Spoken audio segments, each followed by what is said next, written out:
Жирийн агрономууд ногоо төмсөө ургуулна шүү дээ. Агуу агрономууд улсыг ургуулдаг байхгүй юу?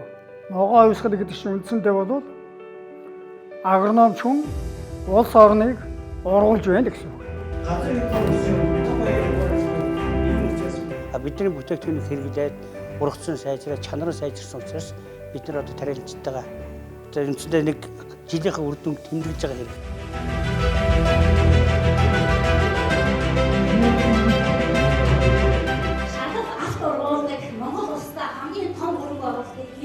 Хүнсний аюулгүй байдлаа бодож үзсэн ч тэр одоо талах нарын бовны цэггүй бас ингэ чанар сайжруулагч хайх уу. Тэрний оронд бид нар яах ёстой энэ одоо зөвлөгөө бас айгүй цагаа олсон. Одоо шинжлэх ухаанчаар ажиллахгүй бол бидний нөгөө хуучин уламжлалт аргаар за нэг 6 сард нэг 20-даас хойшоо бороо ордон штэ гэдэг ч юм уу. Одоо тэр бол өөр байдаг. Тийм болохоор энэ завтай үедээ тэрийг тархиндаа ургуулж байгаа хэлбэр нь тэр бид нар их